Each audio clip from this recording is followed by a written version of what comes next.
Abrindo o Jogo, com Edilene Lopes. Entrevistas marcantes e informativas. Ele é natural de Três Corações, Minas Gerais. É ministro do Superior Tribunal de Justiça desde 2002. Presidiu o STJ entre 2018 e 2020. E é o autor do projeto que tirou do papel o tão esperado Tribunal Regional Federal da 6ª Região. O TRF6, que será instalado em Belo Horizonte no próximo dia 19, conforme nós informamos em primeira mão na coluna Em Cima do Fato, vai fazer com que processos judiciais de segunda instância, que chegavam a tramitar por 15, 20 anos, sejam solucionados rapidamente. O ministro João Otávio de Noronha, autor da proposta, é o entrevistado do Abrindo o Jogo de hoje. Ministro, muito obrigada pela entrevista. Seja bem-vindo ao Abrindo o Jogo. É um prazer estar aqui com você, Edilene. É um prazer falar com os meus conterrâneos, o povo de Minas Gerais. A gente fica muito feliz que o senhor tenha aceitado esse convite. O senhor é sempre muito solícito, fala sempre com a Itatiaia. É um ministro mineiro, então o que o senhor diz importa para Minas Gerais, porque o senhor fala para Minas Gerais. Eu queria que o senhor contasse um pouquinho da trajetória, da história do senhor, que nós já conhecemos, mas sempre tem um ouvinte novo, sempre tem alguém novo chegando. Eu queria que o senhor falasse um pouquinho da trajetória do senhor, de Minas Gerais, até chegar a Brasília, onde o senhor vive hoje. Eu sou nascido em Três Corações, onde eu fiz todo o curso primário, ginásio, colegial. Quando concluí o colegial, eu fiz vestibular para engenharia e concurso Banco Brasil. Fui aprovado nos dois, fiz o primeiro ano de engenharia, tranquei a matrícula e fui tomar posse no Banco do Brasil em Andrada, sul de Minas, divisa com São Paulo. Fiquei 9 meses e voltei para Santa Rita do Sapucaí, onde eu estudava engenharia no INATEL, Instituto Nacional de Telecomunicações. Mas depois de fazer o segundo ano de engenharia, eu vi que a minha vocação não era essa. Minha vocação era para o direito. Então eu fiz vestibular para a Faculdade de Direito de Pouso Alegre, aprovado, concluí o curso, fiz concurso para juiz. Fiquei atuando ainda 3 anos como funcionário do Banco do Brasil da área administrativa e depois disso eu fiz o concurso para advogado do Banco do Brasil. Aprovado, tomei posse como advogado em Varginha, sul de Minas, perto de Três Corações, e depois, já com 3 anos como advogado do Banco do Brasil, prestei concurso para juiz de direito em Minas Gerais, fui aprovado em primeiro lugar, mas não assumi. Preferi, na época, continuar advogando pelo Banco do Brasil. E depois de Varginha, como chefe, fui nomeado chefe do Escritório Regional da Advocacia do Banco, Núcleo Jurídico do Banco Brasil em Varginha, que cuidava da região do sul de Minas. Eu fui nomeado logo a seguir chefe do Estado, no Jurídico do Banco do Brasil, chefe do Estado de Espírito Santo, onde fiquei 9 meses e retornei para Minas, agora em Belo Horizonte, como chefe jurídico do Banco do Brasil em Minas Gerais.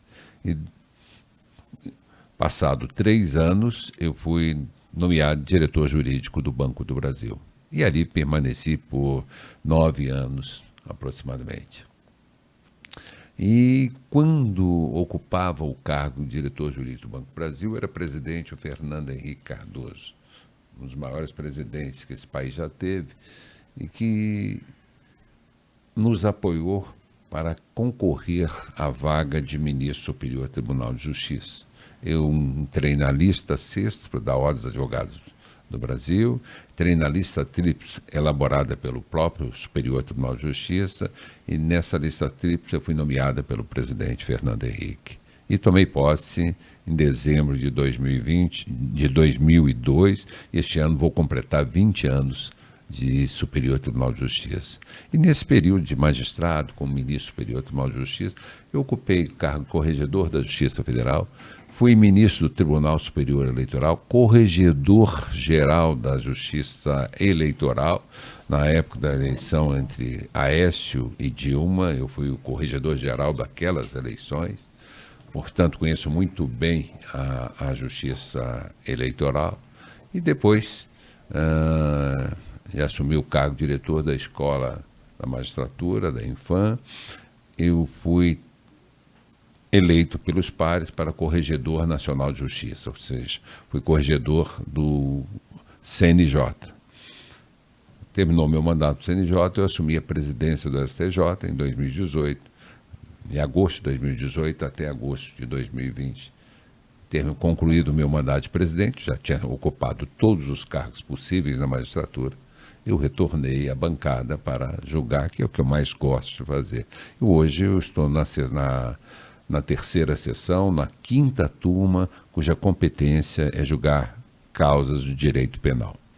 Mas devo ali permanecer por mais alguns meses, porque vai abrir uma vaga no direito privado, para onde eu devo voltar. Eu fui muitos anos ministro da área do direito privado. Aliás, minha carreira foi toda construída em cima do direito privado, embora eu goste muito e acho que o Brasil precisa muito de bom juiz na área penal. Ministro, daqui a pouquinho eu vou perguntar para o senhor de um projeto de autoria do senhor, quando o senhor foi presidente do Superior Tribunal de Justiça, que é o projeto do TRF6, o Tribunal Regional Federal da 6ª Região, que está prestes a ser instalado. Mas antes, o nosso público é muito grande, eu queria que o senhor explicasse para as pessoas em casa que tenham pouca familiaridade com o judiciário e com as questões do judiciário, qual que é a principal diferença entre STJ e STF? Quais são os processos que são julgados pelo STJ? Bom, a partir da Constituição de 88, nós adotamos um modelo europeu de Corte Superior. A Europa já construiu, no pós-Segunda Guerra, um sistema de tribunais superiores em que divide matéria constitucional e matéria de lei federal, o que nós chamamos infraconstitucional. Infraconstitucional é toda a lei que está abaixo da Constituição. A Constituição é o cume, é o ponto maior e pauta o legislador que elabora a lei federal.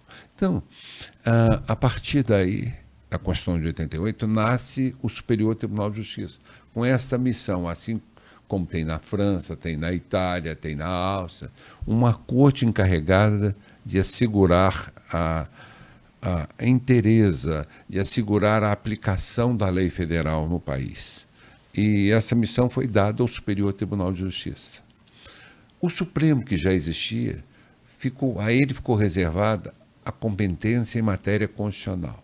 Então, para os senhores bem entender, se o processo que é julgado no Tribunal de Justiça de Minas, o fundamento da decisão foi uma lei federal ou algumas leis federais, o recurso é para o Superior Tribunal de Justiça. Se a matéria é constitucional, estamos discutindo a competência do Estado, estamos discutindo direitos fundamentais, essa matéria, o recurso vai ser endereçado ao Supremo Tribunal Federal. O Supremo Tribunal Federal, ele é vocacionado para apreciar causas cuja matéria discutida é de natureza constitucional, ou seja, tem relação com a Constituição Federal. Hoje o Brasil tem 5 tribunais regionais federais e os processos de Minas Gerais da segunda instância são julgados no TRF1, que fica aqui em Brasília, salvo engano, atende 13 estados, mais o Distrito Federal.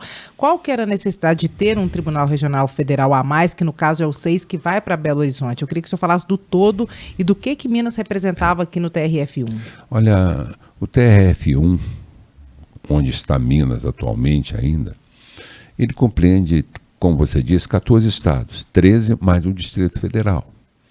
Está congestionado. Um recurso de apelação costuma demorar 15 anos para ser julgado. E não é culpa dos desembargadores, é o volume de processo. Esse tribunal jurisdiciona 80% da área territorial brasileira. Isso foi um vício na concepção dos tribunais, no projeto de concepção dos tribunais regionais federais na Constituição de 88. Hoje, o percentual de processos oriundos de Minas, que chegam, portanto, no Tribunal Regional Federal da primeira região, corresponde a algo em torno de 36% a 40%. Esse tribunal só tem um jeito de se viabilizar, tirando dele serviço. Não adianta você ficar crescendo o número de desembargadores aqui. Você precisa aproximar os tribunais da jurisdição. E Minas sozinho tem volume para ter um tribunal. E precisava criar há muito tempo. Se tentou criar no passado. Teve uma emenda constitucional criando, mas teve vício de origem. Na época, o presidente do Supremo era o Joaquim Barbosa, o ministro Joaquim Barbosa, e ele deu uma liminar suspendendo, vetando a instalação desses tribunais criados por uma emenda constitucional. E qual era o vício de origem? Ele foi proposto no Congresso, e a Constituição exige que a criação de órgãos judiciários, ou seja, de tribunais, tem que ter origem no próprio Poder Judiciário. Bom, então ficou inviabilizado. Mas alguém precisava fazer algo, e a Justiça não fazia. Quando eu tive a oportunidade de ocupar a presidência superior do Tribunal de Justiça, já tendo sido corregedor da Justiça Federal, eu conhecia muito bem e conheço muito bem a estrutura da Justiça Federal em todo o país e a realidade de cada tribunal e principalmente do Tribunal Regional Federal da primeira região.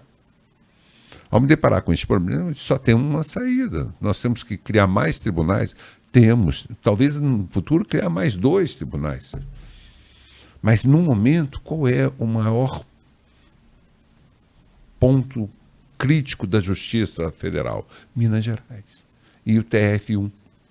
Porque, eu vou usar um termo pesado, é indecente você dizer para um jurisdicionado que o recurso dele pode demorar 15 anos para ser julgado. Olha, justiça tardia é uma injustiça qualificada, já nos ensinava Rui Barbosa. E alguém tinha que fazer algo, as autoridades tinham que tomar providência. Eu era a autoridade investida da Presidência Superior do Tribunal de Justiça e precisava fazer algo. E o algo era a criação desse tribunal. E aprovei no Conselho, no Conselho da Justiça Federal, levei a proposta, desenhei, trouxe uma equipe de juízes para trabalhar comigo, formularem um desenho do tribunal, mas nós tínhamos um problema.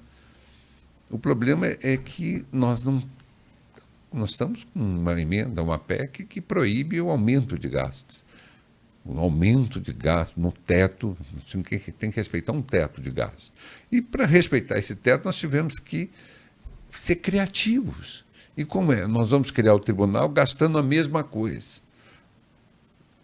Bom, vamos estudar o que nós podemos fazer. E a primeira ideia que nós vimos, assim, a Justiça Federal, há 15 anos atrás, 12 anos atrás, criou uma série de varas,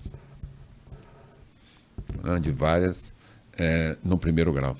Criamos uma quantidade enorme de varas, mais 1.300 varas. Esqueceram que os processos seriam julgados em maior quantidade, com maior rapidez, e que chegariam nos tribunais regionais federais. E o Tribunal Regional Federal da primeira região já estava congestionado pelo volume de processos que ele recebe. Então, nós começamos a verificar também que muitas dessas varas ficaram ociosas. Estavam com poucos processos. Você poderia transferir o processo para uma outra vara e extinguir aqueles cargos. Extinguir esses cargos para quê? Para com o dinheiro gasto na vara, no juiz de primeiro grau, fosse aproveitado para pagar um desembargador. Nós transformamos vaga de juiz em vaga de desembargador. Como na justiça a diferença de salário de juiz para desembargador é muito pequena, por exemplo, em Minas, a extinção de 23 cargos deu-nos a oportunidade de criar 21 cargos de desembargadores. Que são os membros que vão compor o TRF6. E são 21, mas 2 ficaram para aumentar o TRF1, 3, né? E 18 foram designados para a criação do Tribunal Regional Federal da Sexta Região, com sede em Belo Horizonte, o nosso Tribunal Regional Federal de Minas Gerais. Os processos de Minas Gerais representavam que percentual no TRF1? Entre 36% e 40%. E um processo poderia demorar quantos anos para ser julgado? 15 ou até mais anos. E esse tempo vai mudar para qual agora? A gente espera que, depois de correr todo instalado o tribunal, que julgue isso no máximo em 2 anos. Eu queria que o senhor especificasse para quem está em casa que tipo de processo, aí um exemplo prático, mas geral, vai parar no STJ e vai parar num Tribunal Regional Federal. Olha bem, a revisão da sua aposentadoria é da Justiça Federal. Nós temos um processo de revisão de aposentadoria há 15 anos tramitando na Justiça. Os direitos do aposentado, às vezes, são pagos para os seus herdeiros, não para o aposentado. Isso não é razoável. Isso não é um país de justiça. A pessoa morre... Morre e os herdeiros é que vão receber aquela diferença, porque demora demais. Todas as cobranças, as execuções fiscais de impostos federais são cobradas na Justiça Federal. As ações promovidas contra e pela Caixa Econômica Federal são julgadas pela Justiça Federal. Então, o seu financiamento imobiliário decorrente, o seu saque de fundo de garantia, tudo isso é da competência da Justiça Federal. O tráfico de droga internacional é também competência da Justiça Federal, tá? No plano penal. Então, nós temos um impacto muito grande na vida do cidadão com a instalação desse tribunal que vai acelerar o julgamento de recursos que estão paralisados há 10, 12, ou quiçá 14 anos, 15, na Justiça Federal, no Tribunal Regional Federal de Brasília. Vamos levar isso, o que é de Minas para Minas. É lógico que vai gastar um tempo para começar a pôr tudo em dia, mas colocado em dia, nós queremos um tribunal dinâmico, um tribunal moderno, informatizado, sem processo físico, todo processo digital, e que o processo possa acabar no máximo em 2 a 3 anos, entre o primeiro e o segundo grau. Nesta segunda-feira agora o STJ vai julgar, vai avaliar as listas com os nomes dos desembargadores que futuramente alguns deles vão compor o TRF6. Como é que é esse processo que começa a partir desta segunda-feira? Bom, normalmente o próprio tribunal elabora a sua lista de juízes que é submetida ao presidente da República para ele escolher numa lista tríplice quem será nomeado desembargador. Mas nós estamos num processo de criação. Então não tem como, o tribunal ainda não existe, não tem como ele escolher os seus membros. Então isso foi definido na lei que criou o Tribunal Regional Federal da 6ª Região ao Superior Tribunal de Justiça. Nós vamos então agora pegar, já recebemos inscrições, são 38 inscrições, vamos apreciar esses nomes e vamos escolher os 18. 38, eu digo, são juízes de carreira. Desses juízes de carreira, até antes uma boa explicação. O tribunal tem 18 membros. Desses 18 membros, 14 vagas são reservadas aos juízes de carreira. 4 vagas, nós temos 2 reservadas para o 5º Constitucional da Ordem dos Advogados do Brasil e 2 vagas para o Ministério Público Federal. Nós vamos, os candidatos da OAB passam pelo processo primeiro da OAB, que elabora uma lista CESPA, que vai nos submeter, e o STJ dessa lista CESPA vai escolher 3, vai reduzir a uma lista tríplice, 2 listas tríplices, porque são 2 vagas, e enviar ao presidente da República para que ele escolha um em cada lista. O mesmo vai acontecer com o Ministério Público, ele já nos mandou 2 listas CESPA, vamos reduzir para 3, ou seja, reduzir a uma lista tríplice, enviar ao presidente da República para que ele escolha em cada lista um nome para ser desembargador. E quem concorre pelo Ministério Público? Os procuradores de justiça e os procuradores regionais. Então, 2 vagas serão preenchidas pelo Ministério Público e 2 vagas serão preenchidas pela OAB, pela Ordem dos Advogados do Brasil. E aqui, eleição feita em Minas Gerais, porque o tribunal tem um estado só, então nem é pelo Conselho Federal, mas pela seccional de Minas Gerais. Bom, e as 14 vagas de juiz? Bom, a Constituição diz metade deve ser promovida por merecimento e metade por antiguidade. Então, 14 vagas são os juízes mais antigos que se inscreveram. Alguns de Minas, alguns que não são de Minas, que estão no Amazonas, estão no Piauí, estão na Bahia, estão concorrendo. Então, os 14 mais antigos, dos 14, 7 mais antigos, e um critério objetivo é data de posse na magistratura, serão nomeados. O presidente da República não tem nem oportunidade de recusar. Isso é nomeação obrigatória, vinculada. Já as outras 7 vagas de merecimento é que o STJ vai fazer a segunda lista. Uma lista de antiguidades, que é um procedimento formal. Agora não. Vamos fazer a segunda lista de magistrados, a de merecimento. Nesse merecimento nós temos 38 candidatos e vamos fazer uma lista com 8, para que o presidente nomeie 6. 2 serão excluídos pelo presidente. E desses, aliás, uma explicação. Nós vamos fazer uma lista para que o presidente escolhe 6. Bom, por que 6 e não 7? Tem 7 por antiguidade. e seriam 7 por merecimento. Acontece que uma das vagas de merecimento foi preenchida pela transferência da desembargadora Mônica Cifuentes, do Tribunal Regional Federal da Primeira Região, para o Tribunal Regional Federal, que está sendo criado. Então, uma vaga está ocupada por transferência da desembargadora Mônica, que será a mais antiga do tribunal, porque já é desembargadora. Então, sobram dessas 7, 6 vagas. Essas 6 vagas nós vamos agora escolher 8 nomes de todos os candidatos e o presidente da República escolherá os 6. E o STJ funila todas essas listas nesta segunda-feira ou a votação pode durar mais de um dia? Nesta segunda-feira não, pode o durar mais de um previsto dia? é para segunda-feira. Encerramos tudo. E aí, depois disso, o presidente da República tem até o dia 19. Nós esperamos que o presidente da República faça com uma certa antecedência, o mais rápido possível, porque as pessoas precisam se deslocar para tomar posse no dia 19. Tem que se preparar. Então, a gente acredita que em uma semana há um sinal do Palácio Planalto que a gente poderia preparar, assim, que eles concordariam em nomear até o dia 10, dia 12. Estariam todos nomeados embargadores. Ministro, e por que esse prazo até o dia 19? Porque foi marcada a data de 19 para a instalação do tribunal. E por que foi marcada 19? Porque o ministro Humberto termina o seu mandato dia 26, o atual presidente, e ele gostaria de instalar. Aliás, quem mais gostaria de instalar esse tribunal é exatamente quem vos fala, sou eu. Mas o meu mandato de presidente já acabou, então eu estarei presente, participando como ministro, mas não mais como presidente.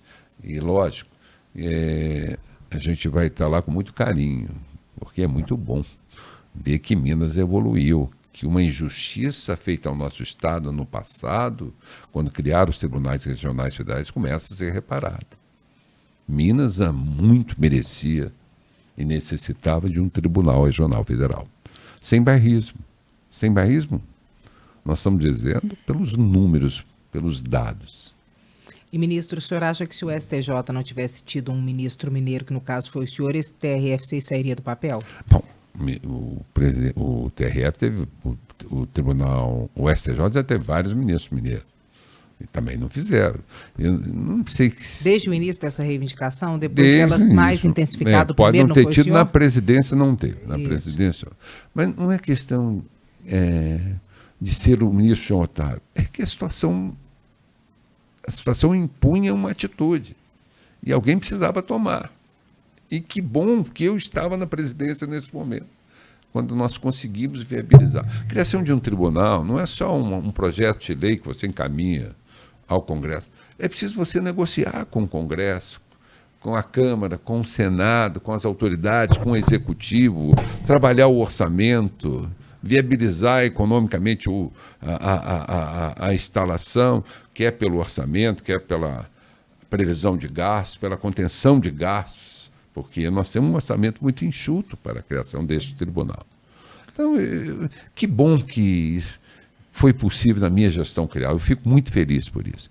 O senhor falou da articulação e das negociações. A criação do TRF-6 enfrentou uma dificuldade no parlamento, porque vários parlamentares representantes de outros estados não concordavam que se criasse mais um TRF e que ele fosse para Minas Gerais, que ele poderia ir pela reivindicação de alguns para outros estados.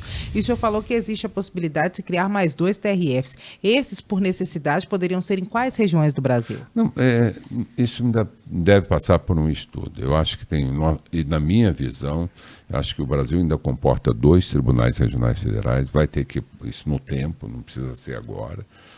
O Sul está funcionando bem, mas eu acredito que talvez o Paraná possa juntar com Santa Catarina ou com outro estado no futuro e ter. Penso que o Amazonas precisa de um tribunal, todo mundo tem que deslocar de Manaus, de Belém, para vir em Brasília acompanhar o julgamento do seu recurso. Isso não é razoável, são 3 horas de avião, passagem de avião é caríssimo. Então, ali precisa de um tribunal pequeno, que menor número de demanda, mas é uma região muito importante, repercussão internacional, é um tribunal que tem que cuidar muito das causas do meio ambiente.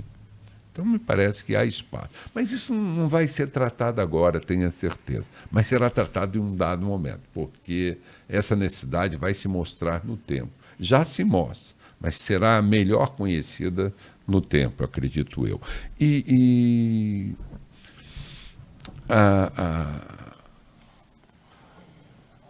A negociação passou exatamente por isso. no Congresso Nacional. Não foi só pedir a aprovação do nosso projeto de lei, era convencer os demais deputados, os deputados de outros estados, que tudo tinha que começar pelo de Minas, porque o ponto mais crítico era esse. Então, isso nos levou a umas 15 a 17 reuniões com bancadas, explicando, mostrando o desenho, mostrando cada uma, a situação de cada região. E nós tivemos o cuidado de entender o problema das outras regiões. Lembre, nós aumentamos os tribunais regionais federais já existentes, onde era possível. Convolamos vagas de juiz também e aumentamos. Aumentamos 8 vagas no Rio, 12 vagas em São Paulo. Quer dizer, aumentamos o do Recife, o de Porto Alegre, todos eles foram aumentados. Ali era possível resolver com aumento. Não é o caso de Minas. O tribunal que já não cabia, não tem mais espaço. E nós não podemos exigir que o jurisdicionado fique se deslocando. Todo mundo, 80% da área territorial tem que deslocar para vir a Brasília, com passagem aérea elevada, com distância muito grande. Olha, bem-vindo de Rondônia a Brasília, do Amazonas a Brasília, de Belém a Brasília. Tudo isso, de certa forma, mostra que nós precisamos descentralizar um pouco mais no tempo. Mas tem que esperar um momento que a economia suporte, que os gastos públicos suportem, porque talvez aí não há espaço mais para transformar cargos de juiz em desembargador. Aí teremos que ter um aumento no orçamento. Ministro, na avaliação do senhor hoje, qual é o principal desafio da justiça brasileira? A celeridade. O desafio é julgar mais rápido. Nós temos um sistema recursal muito complicado no Brasil. O Brasil possibilita recursos, possibilita as partes recorrerem demais. É muito diferente do restante do mundo? Muito diferente, é muito mais aberto. Eu acho que o grande desafio, hoje, por exemplo, nós vamos falar, possivelmente, aqui com vocês, a questão da aprovação da PEC da relevância. Não são todas as causas que têm que ser apreciadas pelo Supremo e pelo STJ. O Supremo já resolveu isso porque ele aprovou uma PEC de relevância. Hoje, a causa para chegar no Supremo Tribunal Federal tem que ter relevância. Relevância da questão federal, relevância no plano econômico, no plano social. Senão o STF fica julgando tudo. Não, fica julgando tudo. O STJ também agora terá relevância. E tem que ser assim. O que nós precisamos entender é que, filosoficamente, a justiça se exaure nos tribunais regionais federais e nos tribunais de justiça. É quem pode apreciar a prova. Missão do Superior Tribunal de Justiça não é a preocupação imediata do caso concreto, mas da tese veiculada no caso concreto. Aquela tese fere o ordenamento jurídico, fere uma lei federal, como do Supremo, essa tese fere a Constituição, então é importante que a gente dê a direção. Reconheça do recurso, aprecie, julgue e manifeste ao jurisdicionado qual é o entendimento, qual é a interpretação daquele dispositivo da lei, dispositivo de lei, ou o Supremo, como se deve interpretar determinado artigo da Constituição, ou como determinadas leis devem ser interpretadas conforme a Constituição. Com a vigência da PEC da relevância, que tipo de assunto subiu para a Suprema Corte que não subiria, por exemplo? Primeiro, chegava-se tudo. Hoje, o Supremo ele examina, essa causa vai além da briga da contenda entre as partes? Ele é importante para a sociedade? Essa tese interessa a mais gente, a uma quantidade significativa de jurisdicionado? Então, ela é relevante. Essa tese impacta a economia nacional? Essa tese aqui essa tese que está veiculada no recurso, precisa conhecer porque ela tem uma repercussão social grande. Então, nós estamos falando em aborto, nós estamos falando em renegociação da dívida dos estados, que assumiu um viés constitucional, nós estamos falando em uma série de leis que agora vão ser questionadas no Supremo, aprovados pela PEC da bondade. Então, tudo isso que tem repercussão, quer econômica, quer social e quer política, é matéria que deve ser apreciada nos tribunais superiores. Se a matéria está tratada em lei, é o STJ que vai apreciar. Se a matéria está tratada na Constituição ou lei que confronta a Constituição, é o Supremo Tribunal que vai apreciar. O importante, relevância tem na Corte Suprema dos Estados Unidos, relevância tem nas cortes alemãs, que são muito prestigiadas.